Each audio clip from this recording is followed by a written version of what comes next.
What's up, Warriors, and welcome to another episode of the Mental Health Movement podcast, Voice for the Voiceless. I am your host, Chris. And before we get started with today's podcast, I drop warnings at the very beginning of every podcast of heavy content. I think this is one of the heaviest topics we've covered since probably we did the celebration of life with Santi and George.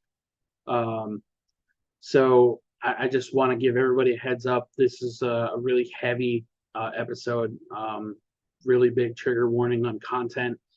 Today, I have a very special guest. She is one of the most genuine people I know. She is a warrior, a fighter, and a survivor. And I think the world of her. And today's podcast is probably one of the bravest things that she could possibly do in telling her story. And she's going to be sharing her story on sexual assault. We're going to include awareness. We're going to include the statistics. And of course, we're going to share resources for all those in due time. So let me bring in Judy. Judy, how are you? I'm good. How are you? I'm doing good. Thank you so much again for coming on this podcast. I know this is something you've been wanting to share and just weren't really sure how to even begin. So thank you again. No problem. I'm finally at the stage where I want to get it out there. So I thank you for allowing me the opportunity. Yeah, of course. Before we get into your story, I just kind of wanted to read some of the statistics that you were able to provide to me for our listeners, just to put that out there, and then we'll include the resources in there as well. So every 68 seconds, someone in the United States is sexually assaulted, and every 9 minutes, the victim is a child. 1 out of 6 women have been a victim or attempted completed rape in their lifetime. 1 out of every 33 men have been a victim of attempted or completed, and a majority of child victims are between the ages of 12 to 17, with 34% being under the age of 12. And from what you told me, you unfortunately fell into that category of being 8 years old when your story began. Yeah. And sadly, out of every about 25 out of every 1,000 perpetrators will end up in prison. But it's not just children. Anyone can be a victim of sexual assault. Each year, around 81,000 inmates are sexually assaulted or raped. 60,000 children are victims of substantiated or indicated sexual abuse. About 434,000 Americans 12 and older have been victims of sexual assault. Even in the military, roughly 19,000 experienced unwanted sexual contact. 9 out of every 10 victims of sexual assault are female. 48% were sleeping while their attacker attacked. 29% were traveling, walking or jogging. 12% were at work. 7% were at school. Help is available 24/7 to anyone at the National Sexual Assault Hotline. That number is 1-800-656-4673. And you may also find help at the National Organization for Victim Assistance at trinova.org. Wherever you want to begin, Judy, I know you being in that category of being at such a young age, I know it was really hard just to deal with, and I couldn't imagine the trauma you have felt for your entire life. So whenever you want to start, wherever you want to start, no pressure on the timeline. So the floor is yours. Yeah. Like you mentioned, I unfortunately did fall into the category of the under 12 victims of sexual abuse, sexual assault. Many kids like myself spend lots of summers with their grandparents. That was me. I spent pretty much every summer with my father's mom and his stepdad. They had a neighbor who had a son. The son's name, I'm going to change his name a little bit just to be nice, even though he has since passed away, thank God. But we'll say his name was Fred. Had a daughter that was around my age. I hung out with her pretty much every day when I stayed at my grandparents' house and spent numerous nights over at my grandmother's neighbor's house with him and his mother and his daughter. And one summer, I was out riding bikes with his daughter. I fell and injured the inside of my left thigh area. And just that evening, his daughter and I wanted to have a little camp out. So we slept out in a tent. And being so young, at this point, I was only 7. Um, being so young, he, of course, slept out in the tent with us. And, with my thigh being injured and hurting, he began to rub and touch the inner part of my thigh. And at that point in time, I'm 7. I mean, of course, I don't really think too much of it and think that it's wrong, because here I think it's, just an adult wanting to make sure that I'm okay. Um, didn't really put 2 and 2 together that was the start of basically a living hell for me. Fast forward to the following January, and that's when all kinds of shit started happening. Sorry if I stutter a little bit here. Um,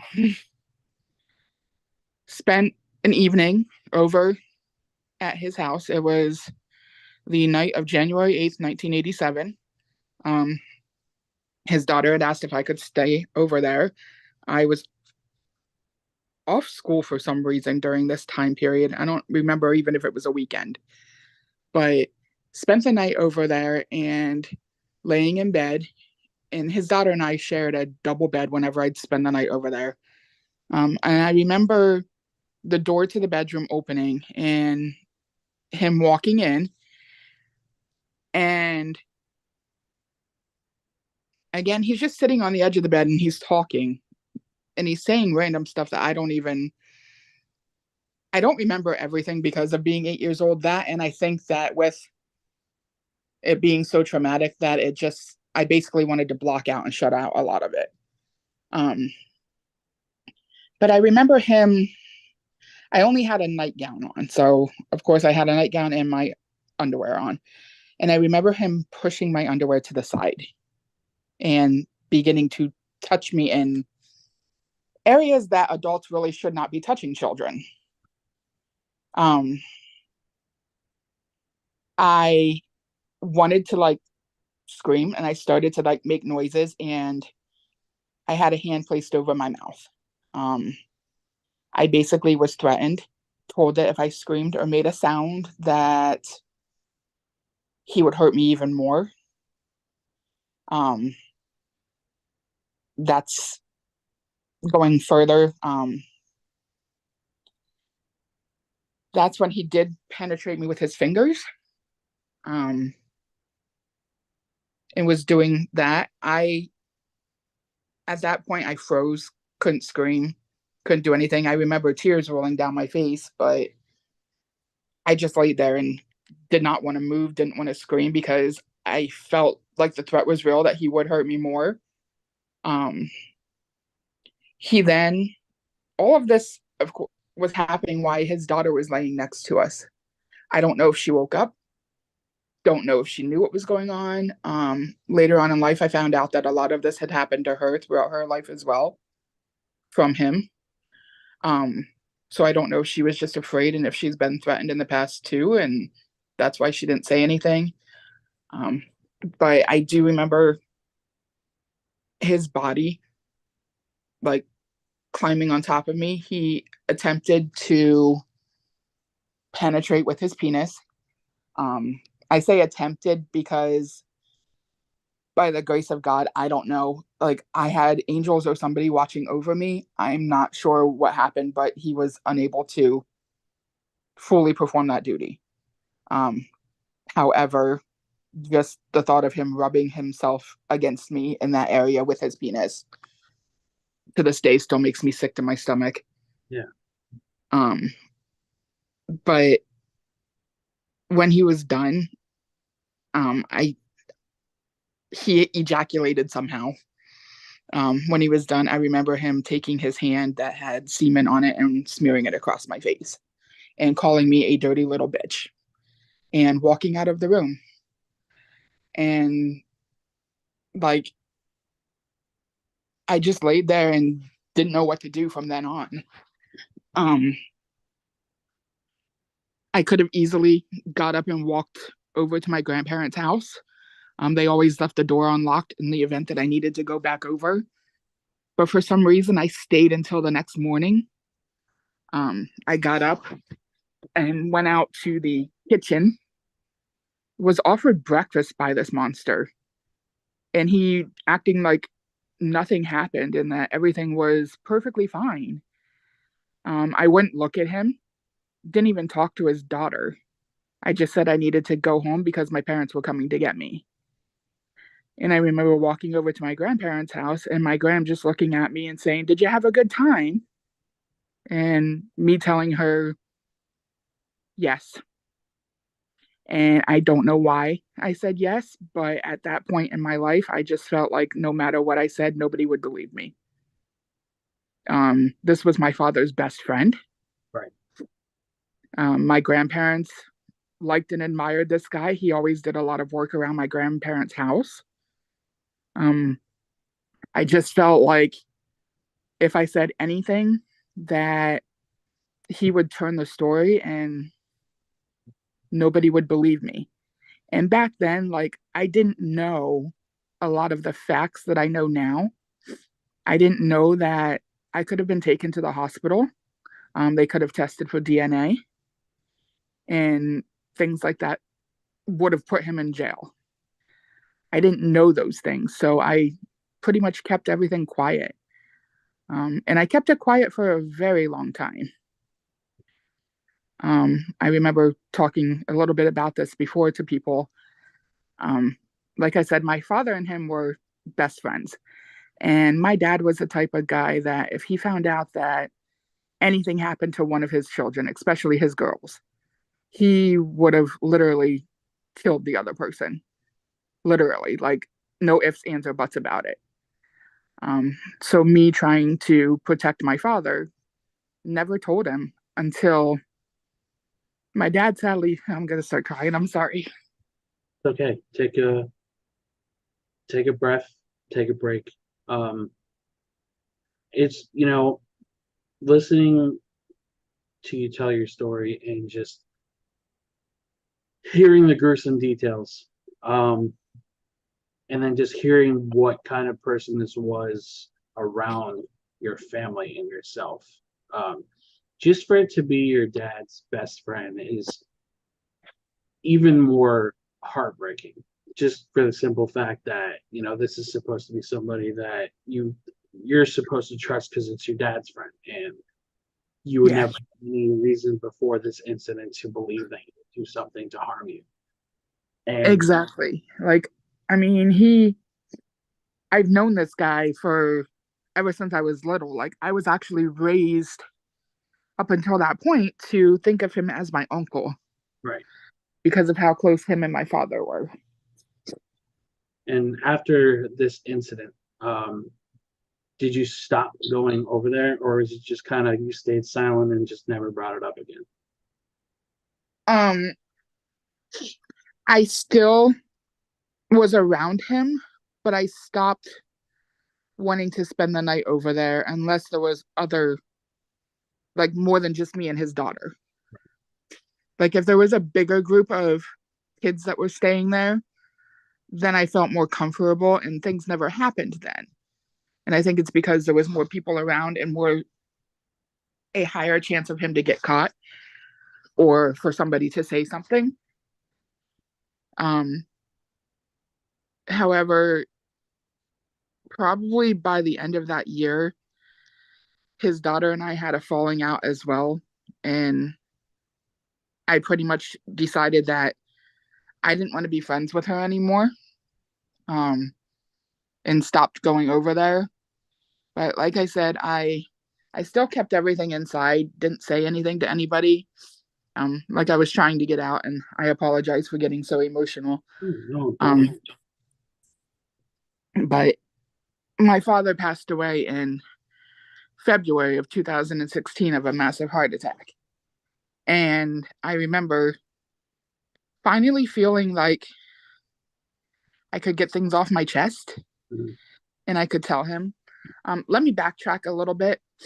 Um, when I was younger, I had a lot of anger issues, um, a lot of Okay. behaviors. So everybody said, my parents did take me to counseling. Mhm. Um, I saw a psychiatrist when I was probably about 10 or 11 years old. That psychiatrist diagnosed me with IED. I'm not sure if anybody's familiar with what that is, but it is intermittent explosive disorder. It's where you basically, for no reason at all, just snap and you blow up. You start breaking things. You start screaming at people, hitting people. You just want to hurt anything and anybody. Um, Were you when you I uh, diagnosed with that? what's that? How old were you when you were diagnosed with that? Between 10 and 11. Okay. I was told that my parents were told that I had that. They were told that I had PTSD and bipolar disorder. And my parents were questioning themselves over and over again of how I could have PTSD because nothing traumatic has ever happened to me. That they know. Um, like I said, they had that they know of exactly. Um, the biggest thing for me was the counselors that I saw and the psychiatrist himself. Like, nobody wanted to peel the onion, so to speak. Yeah. Nobody wanted to get past that first layer to find out exactly what could be triggering or what could be causing these said behaviors that I had. They just wanted to automatically throw a diagnosis on it, put me on medication, and be like, here you go, and send me on my way. And just to Um, just really quick to touch on that part, because my parents are, my dad is 53 now, or he's going to be 53, and my mom's in like late 40s. And every time my dad, or even his sister, who's a little bit older than he is, talk about like mental health stuff, like you couldn't say you were depressed back then. And like you said, just diagnosis thrown on pills, and that was the pill generation, right? And exactly. my question for you is, did it ever come to a point where they were talking about institutionalizing you? Because I know that was another really big solution that I don't feel like was very healthy to do to people that were struggling. But did you ever get to a point of in your life and trauma when you were a kid that you had to be institutionalized for anything? Not when I was younger, that I remember. I do know that I was in the hospital twice, but I wasn't on the mental health floor of the hospital that I'm aware of. Those two times, once I was 9 years old, and well, I was between 8 and 9. I don't think I was quite 9. It was not long after everything had happened. And that was my very first unalive attempt. Right. Um, I remember I found there was like two or three different bottles of pills that were in my medicine cabinet. I don't even remember what they were, but I know that I dumped all of them out and took like at least two handfuls of whatever they were. Um, I remember right before I blacked out, and then I remember waking up in a hospital. So I don't remember like the in betweens. Right. I don't even remember who found me. Um, I just know that I didn't want to be there anymore. Um, I remember being in the hospital for probably 2 or 3 days. Um, and then probably when I was like 13, 14 ish, Mhm. was The second time that I attempted, um, that went a little bit further. I was bullied in school for a lot of things. I had behavior issues. I was an overweight child. Um, and I think a lot of it just I didn't really care what I looked like back then. Didn't really like try and make myself look decent. And I think it's just because I didn't want boys looking at me. Right. Um, so I had a lot of people that, said a lot of nasty things about me. And that time I was in the school bathroom when I attempted then, and it was with um I don't I'm not a I don't know how to like put it into words. um I tried slitting my wrist. I don't want to like throw all of this out there on people. I'm sorry for No, doing no. that. But Uh, honestly, let me just hit the brakes on that just really quick, just to kind of like digest that for for yourself and for our listeners. Um, I think these type of conversations, um, when it comes to suicide, I agree with trigger warnings very much. Um, but I also agree with sharing details of what people go through, because if you're only going half into sharing your trauma, or half into sharing your attempts, I feel you're not being 100% yourself. I don't want to filter you. I don't want to nerf anything that you're saying. So I want you to go based on what you're comfortable with. If you don't feel comfortable sharing details, there's absolutely no pressure to, but I just want my listeners to know that anything that's shared on here at the beginning of every podcast, there is always a warning. So, if you need a break from this part of the podcast, guys, please take that break. Because I know, especially for me, who, again, like yourself, I've had a few unalive attempts as well, and was also uh, self-harming at that age that you had your second mm, life.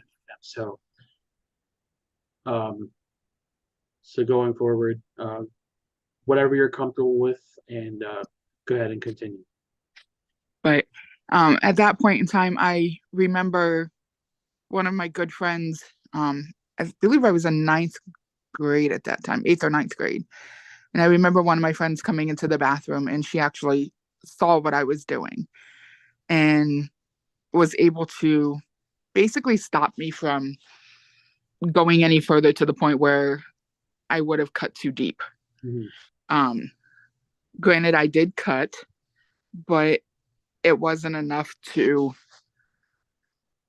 end my life. And to this day, I'm eternally grateful for her, um, because I don't think that that's really what I wanted. I just didn't want to feel the pain anymore. Absolutely. And I believe that that's what it is for a lot of people that attempt or fulfill that. And I think it's not that they don't want to be here any longer, it's just that they don't want to feel that pain any longer. And and I think that's a really big misconception for so many people that don't understand uh, people that are suicidal or people that attempt. It's not a matter of you wanting to do it. Suicide is not an easy thing to do. It's something that when we have gotten to that point, whether it's you, me, or anybody else has ever gotten to that point of wanting to unalive yourself, um, it's 9 times out of 10 because we're so numb to the point of just wanting to feel something, just wanting that pain, that the being the only thing that in pain, that you just want to stop. And Exactly. I just feel like there are too many people in this society, in this community, that just don't take the time to understand uh, people that are feeling suicidal. Exactly. And that's like a big factor that played into me holding out so long without telling anybody because I was afraid that, like you said, people don't want to take the time to really listen and really get to the reasoning behind everything. Um, Fast forwarding a little bit, uh, like I said, my father passed away in February of 2016, and that was at the funeral home, standing there by his casket where his body laid, was the first time that I felt comfortable enough coming out and telling him what happened. Because I knew that I didn't have to protect my father anymore because he had already passed, and that he wasn't going to, be able to go and basically harm this other person, because I know that, like I said, he would have no doubt killed him. Um, Just a quick question, because I don't remember if you said or not. Is that the first time that you ever openly spoke of that incident, or was there a time before that? it's honestly the first time that I openly spoke about it. Um, I never told my family anything. Like I said, I've been to counseling. I went to install a psychiatrist. Never even felt comfortable with the ones that I saw opening up to them, because I felt like, honestly, I felt that they were all fake. That they were there just for a paycheck and not to really listen and want to know what I had to say. Because it seemed like every time I tried to talk, they interrupted, and they were trying to put a label on everything. Yeah. And Oh, to sorry. me, I'm sorry about that. To me, there's like, many people will know this. Like, I know that you've had the experience yourself. Like, it's so hard finding a therapist that you can trust. Finding somebody that you feel comfortable enough opening up to. Um, I honestly didn't find that person until 2019.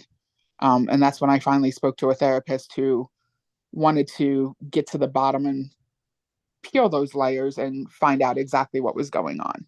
But um, backing up to when I was telling my father, like, just standing there in the funeral home by myself, by his casket, talking to him and just telling him everything, I felt like a little bit of a weight was lifted off of my shoulder.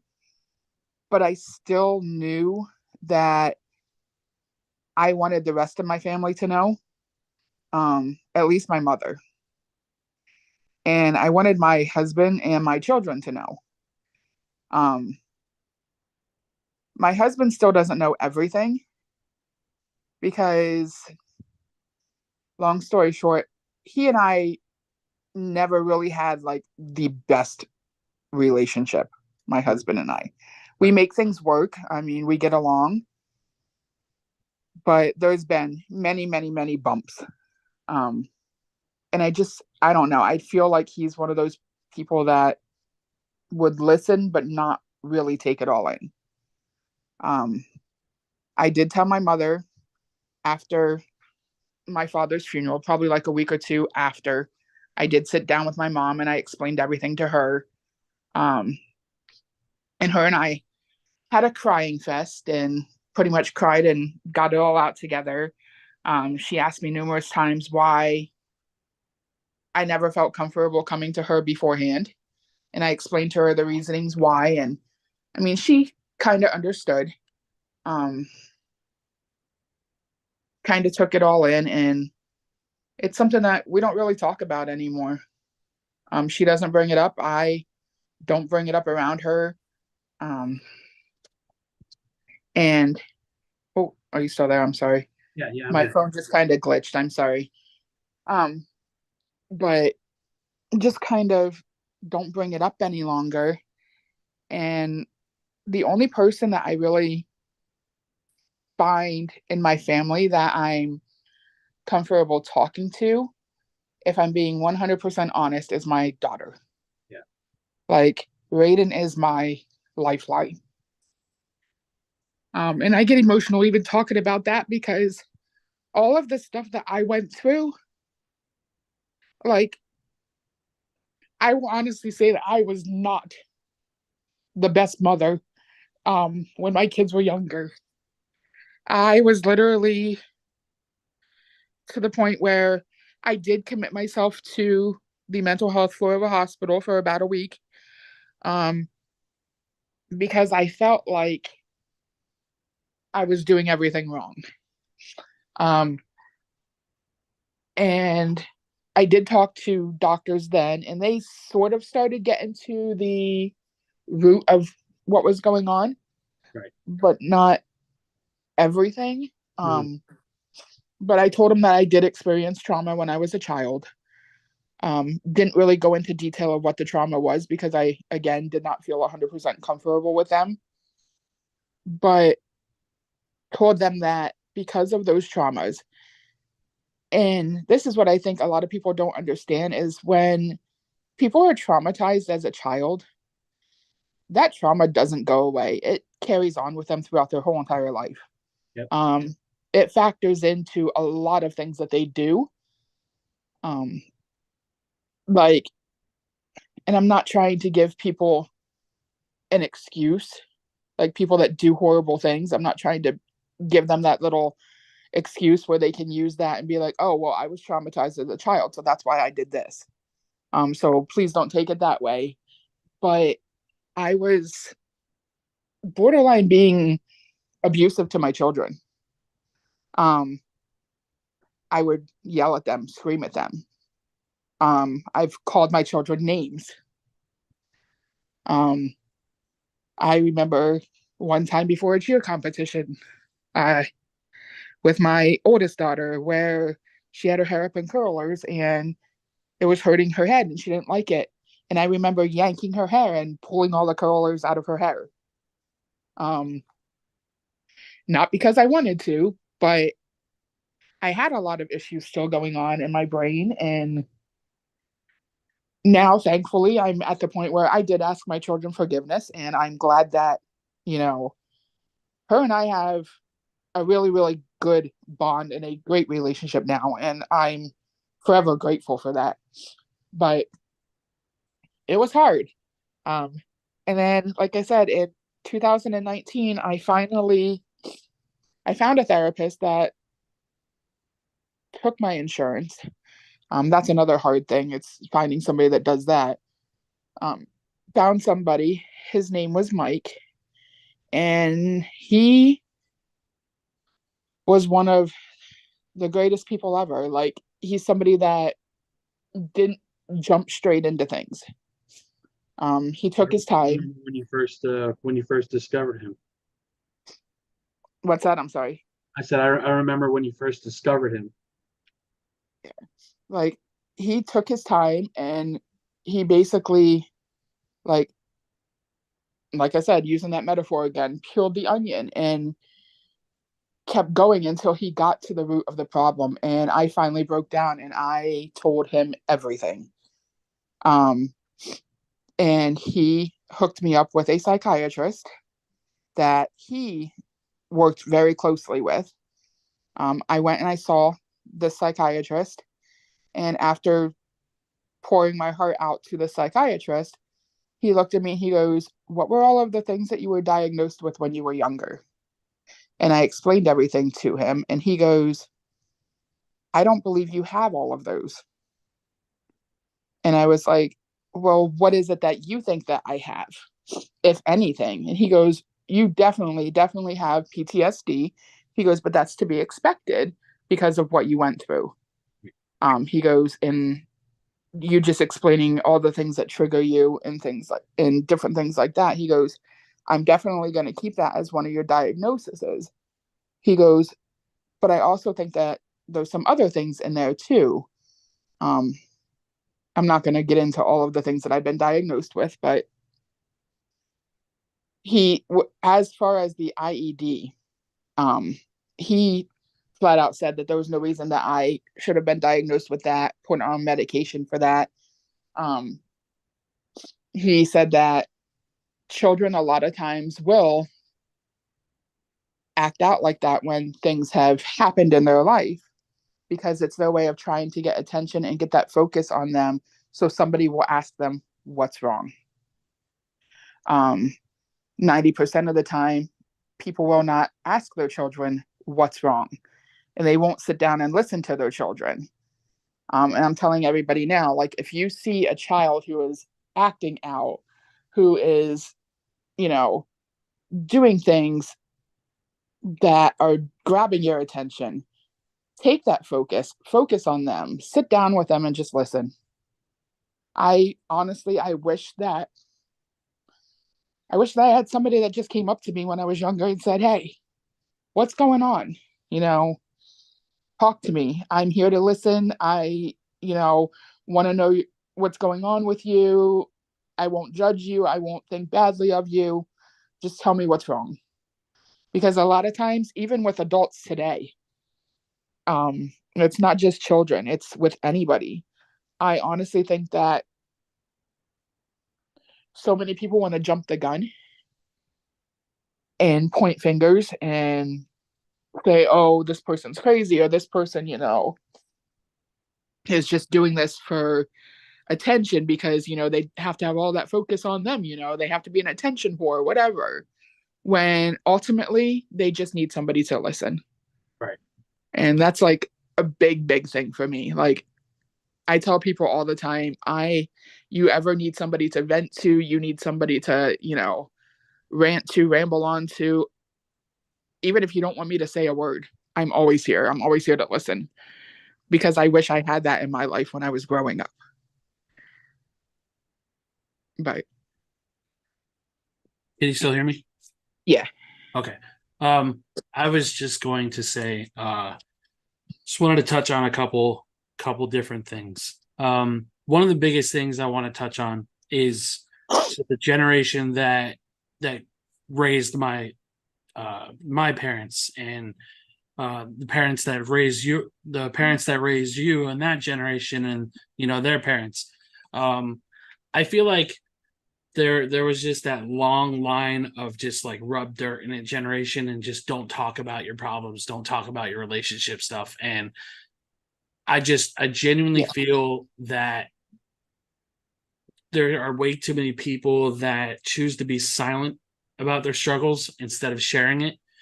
And when it comes to them having kids, like yourself, you were surviving for a really long time and you expressed that you were going through a hard time. And when you had kids, you took out the trauma and stuff that you were dealing with out on them unintentionally. So you mentioned a statement, or you said a statement that kind of really resonated with me. And it's just kind of like there's the childhood trauma, carries on as an adult and it doesn't ever really truly go away. There's things that I remember from when I was 4 years old that I probably shouldn't remember being 31 now.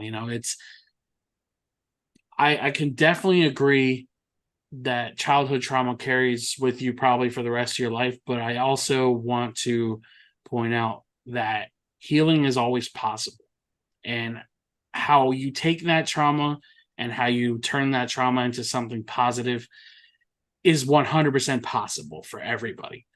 And Exactly.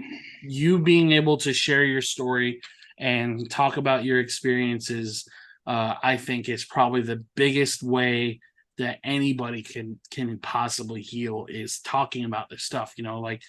Like yesterday, when a loss happens in my life, when Amy first passed away, I didn't know how to deal with it because she was the biggest loss I've had in my life since my grandfather, and I was 6, so you don't really remember death being that young, right? And then fast forward to yesterday, talking about that grief, talking about that loss that I experienced that impacted me, and the childhood trauma that you went through and the PTSD that it gave you. I feel like so many people are afraid what others are going to think of them that they just never share their story. They never talk about their trauma, and thus they never heal. So being that you went through a couple different therapists, right? If I'm not mistaken, there was Mike, and I think there was like maybe 2 more after. There was a couple after him. Yeah. Yeah. And The ones after him, I never really like stayed with them. right. just for the simple fact that I kind of put Mike on a pedestal. Um, and if people can't match up to the way that I felt when I was talking to him, it's gotten me to the point where I don't really want to stay with them. I don't want to talk to them. And I kind of find myself closing out and closing off, and then just never really going back to them again. Right. I think, that kind of goes with what you were saying when you were younger, when you saw a psychiatrist, that none of them really seemed to want to go past the first layer of your trauma to get to the root of Yeah. your trauma. And Sydney, one of my former guests, pointed out something that has sat with me since we recorded, and ever since then, when people talk about therapy and going to get medication and all that stuff. And she said most doctors don't want to treat the cause; they just want to treat the symptom. And I feel that way with therapists. I feel that way with psychiatrists, and I feel there are way too many. I say this word, and I don't even know if it's a word. Disgenuine people, disingenuous. I think is the right word, right? Something like that. Yeah. I got you. Yeah, you get what I'm saying. And I just feel there's too many people in this field, particularly when it comes to content creators, when it comes to podcasters, when it comes to therapists. There are too many people looking for a paycheck and not looking to actually help people. When I first started the group and first started the podcast, I had no idea where I wanted it to go. I know, like, long term, where I would like to be, but short term, I didn't want to make money off of people's trauma. I didn't want to make money off of sharing other people's stories on my platform. So I wish there were more therapists out there that would sit with their clients. And even if there was a possibility, I know there's some therapists that offer like a first free session, but it's like 30 minutes. I wish every therapist did that just to see if there's a fit. And Yeah. I know most Kind people of like where you can go, to a clothing store and you can try clothes on, and if right, they don't fit you, you can return them to the rack. exactly, like kind of like It'd a be trial nice if you session. could, yeah, it'd be nice if you could do that with therapists or psychiatrists or doctors or anybody, honestly. And unfortunately, with that idea too, is you don't know if a therapist is going to work until usually like a month after you start seeing them. Yeah. Because I know certain friends, like my friend Keisha, who was the fiance of Santi, had to go like every 2 weeks because that loss was tremendously impactful on her life, as it was everybody else. But she's never dealt with something that heavy and had to go every 2 weeks. And most people in today's economy can't afford that. And the insurance thing, like you mentioned, I know is a really big problem when it comes to getting help.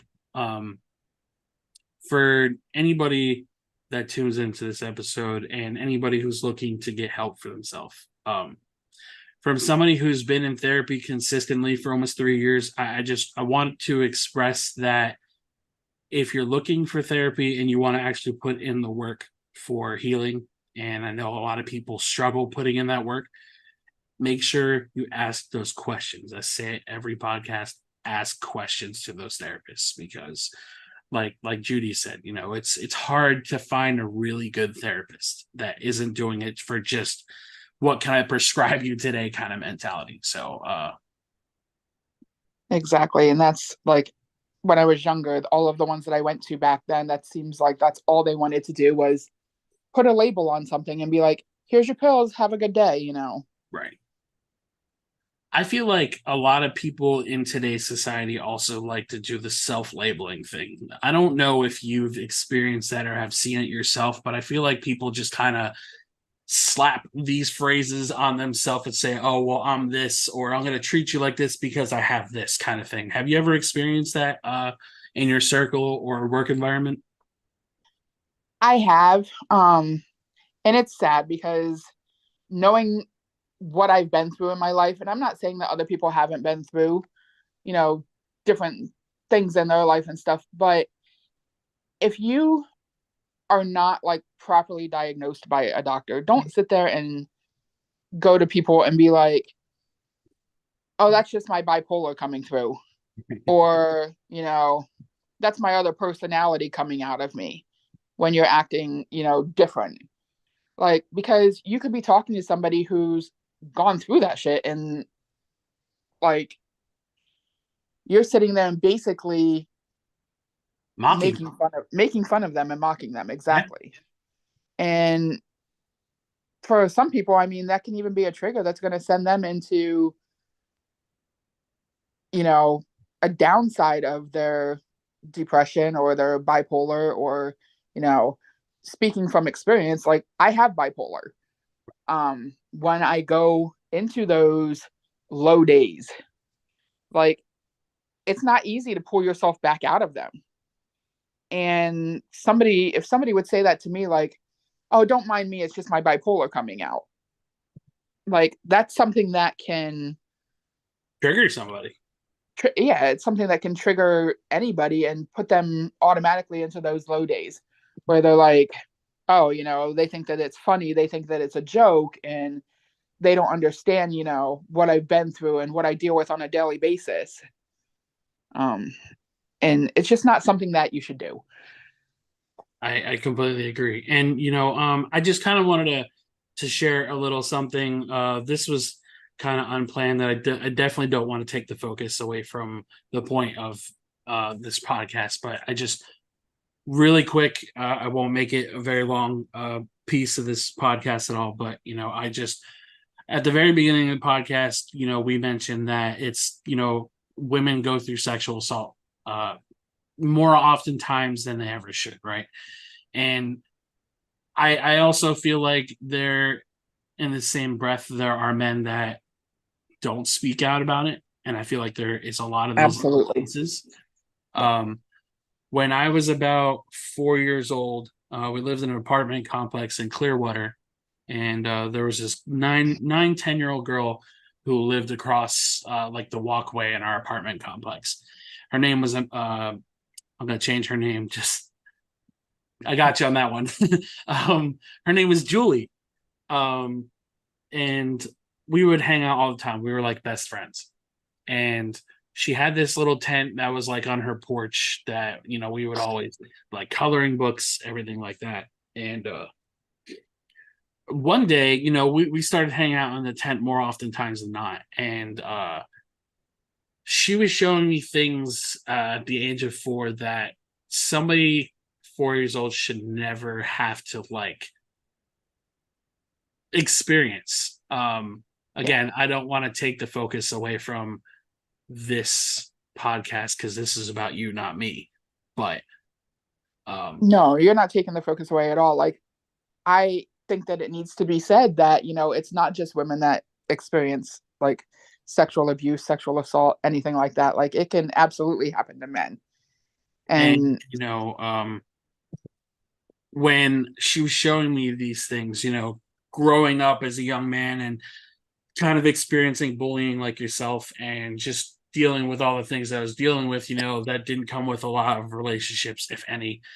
And it kind of it warps your mind when you go through those kind of experiences because you don't know how to cope with it. You don't know how to deal with everyday life outside of what you have experienced within that trauma. And the things that happen in that tent are burned in the back of my brain. And it wasn't until about maybe 6 months ago that I actually was able to share this with my therapist. And being 31, it took me 30 years, or not 30 years, it took me 26 years to even speak about it. So yeah, I commend you for being able to speak about your experience just in general.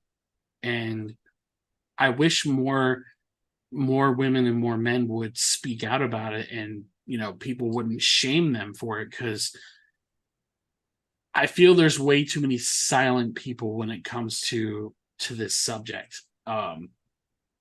Just and I understand because it's such a traumatic experience, and it's not easy to talk about because you feel like you're the one that did something wrong. Um, Absolutely. Touching on that just a little bit, things that you were saying there when you were telling a little bit of, what happened to you, if I may. Um, when you were saying about coping and finding ways to like deal with that, that takes me back to my teenage years.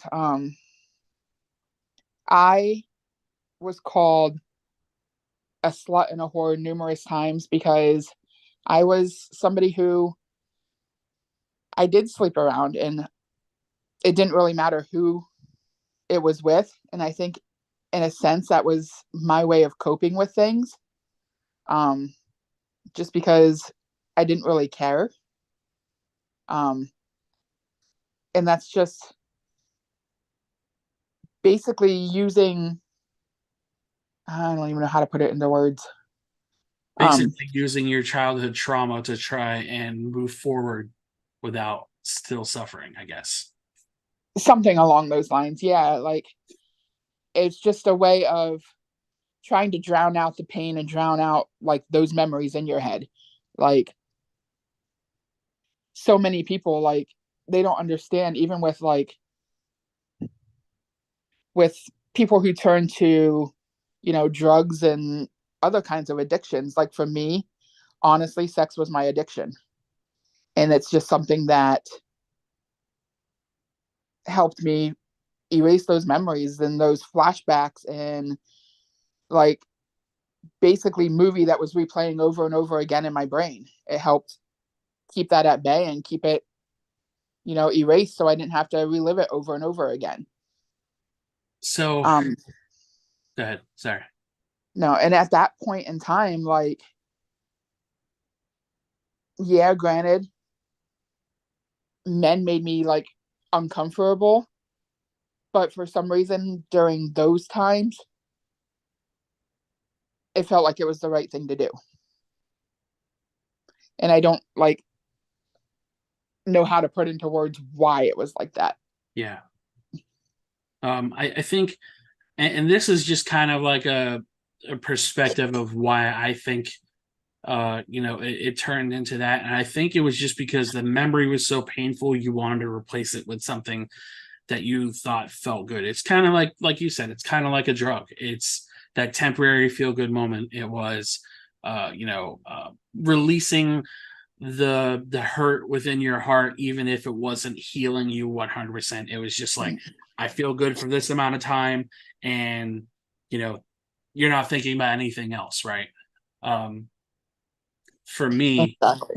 and again, this is something I never thought I would bring up on the podcast because it was really hard for me to bring up in therapy. I posted about it in the group, but I'll say it on the podcast since this is the subject. Um, for me, after that experience, the very first rated R movie that I ever saw was Basic Instinct. And for anybody that doesn't know that movie, it is a very sexual movie, Yeah. and it is a very brutal movie. And for me, going through what I went through and having that, not knowing how to cope through it as a young kid going into teenage years, it turned me it kind of developed into being hypersexual, like you said yourself. And it formed an addiction that was really hard to break, and without going into any specifics, it was a way to temporarily feel good. It was a way to forget that everything around the world, everything else around me was causing me pain. And like yourself, it was something that you couldn't understand why you kept doing it, even though it was always only temporary, but it was like a drug. And for anybody who will be listening to this podcast, I want to express to you guys, being hypersexual is a very difficult thing to deal with, because it's not one of those things where it's just like only between the hours of XYZ. It's literally from the moment you wake up to the second you go to sleep, that it's just your brain is always just twisting and turning in ways that you don't want it to. And the Absolutely. first step for me, I didn't mean to cut you off. I'm sorry about that. No, no, no. I was just agreeing with what you were saying about the from the moment you wake up till the moment you go to sleep thing. And you know, the hardest thing was talking about it with my therapist. And when I shared it on the group, I honestly expected people to tear me down, to bash me for having a platform for whatever. And surprisingly, really supportive talking about it. So for anybody who goes through this, man, please find somebody that you trust enough to speak out.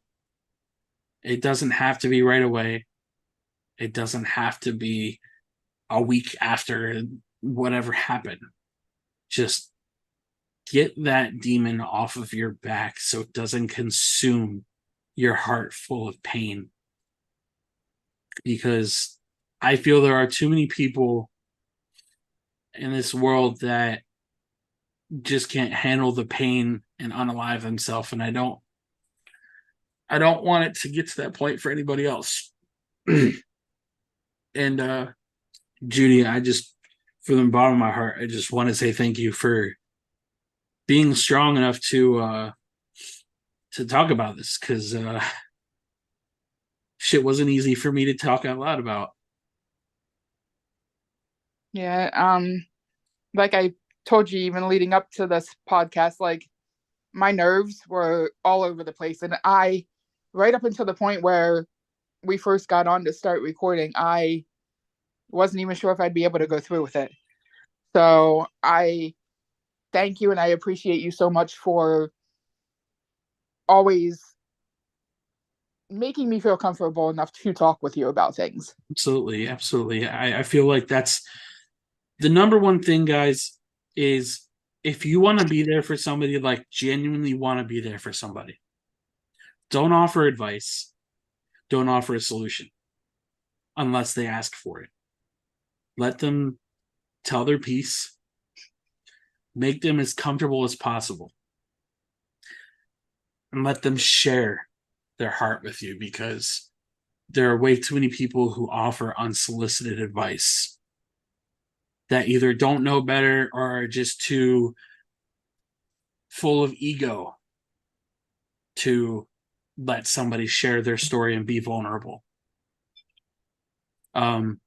Before we get to the end of the podcast, was there anything else that you wanted to share with our listeners? Um, I do have a couple things that like little quotes that ever since things have happened to me are basically my little lifelines. Um, Things that I always try to live by. And the biggest one that I find I always turn to is that I'm not what happened to me. I am what I choose to become. Um, I'm not a victim, I'm a survivor. And that's one thing that I will take with me to my grave. Like, I will never, ever, ever allow myself to feel like I'm a victim ever again. Um, Basically, from the day that I told my dad what happened to me, like from that day forward, I wanted to push myself to start surviving instead of basically just moseying on throughout my life. Yeah, I Um, I love both of those quotes very much. The second one really resonates with me because so many people are so quick to jump to the toxic victimhood and don't want to look at it as they're a survivor of their trauma. Um, but go ahead. I didn't mean to cut you off. no, no, no, you're okay. I was just saying, like, even to this day, like, my whole focus has totally changed. Ever since I started taking that quote to heart and realizing that, what happened to me was not my fault. Um, and realizing that, you know, he was the monster. I was just somebody that he played out his little role on, basically. None of it was my fault. And now I want to push myself forward. I mean, do I still have bad days? Absolutely. But my main focus now is I want to help as many people as I can. Like, I want to be there for as many people as I can. Um, and I even right now, like, that's a career goal that I'm going down. Like, I want to be a youth advocate. I want to be a counselor or a, psychologist or something for children and for adolescents. And I want to be somebody that will listen to them and somebody that I didn't have. Right. Somebody that will peel those layers and, work with them and get to the bottom of things and find out why they might be, experiencing the behaviors or the thoughts or anything that they're experiencing. Absolutely. And I think it's important that we bring up the youth and adolescent part of this too, because we're getting to a point where we shouldn't have to be worrying about this, but we're at a point where now suicide numbers and kids are starting to climb, and it's heartbreaking. How many kids have to go through that pain and not have that support. So we definitely need more people in this community geared towards kids. And I hope that there is better resources out there today than when I got help when I was younger. So um, I hope whatever journey you end up pursuing ends up, being everything that you want it to be. Because I think the absolute world of you. I appreciate that so much. And the feeling's mutual. Like, I feel like you are one of the greatest people and the greatest influences in my life. So I thank you. Thank you. I greatly appreciate that. So at the end of every podcast, as you know, I like to read quotes that I find that has something to do with the subject that we're talking about. And I found one today from a Miss Dawn Sira, and it reads, "There is no timestamp on trauma. There isn't a formula that you can insert yourself into to get from horror to healed. Be patient. Take up space. Let your journey be the bomb." I think that was one of the most powerful quotes I think I've found when it comes to talking about trauma. Yeah. And again, guys, if you need any resources, the sexual assault hotline is 1-800-656-4673, or you can find them on the Trinova website. Again, thank you guys so very much for your support. And again, Judy, thank you so very much for being on today's podcast and sharing your story. I thank you for giving me the opportunity and having me. So Absolutely. Until next time, guys, again, thank you for your support. And as always, be well and be gentle with yourselves.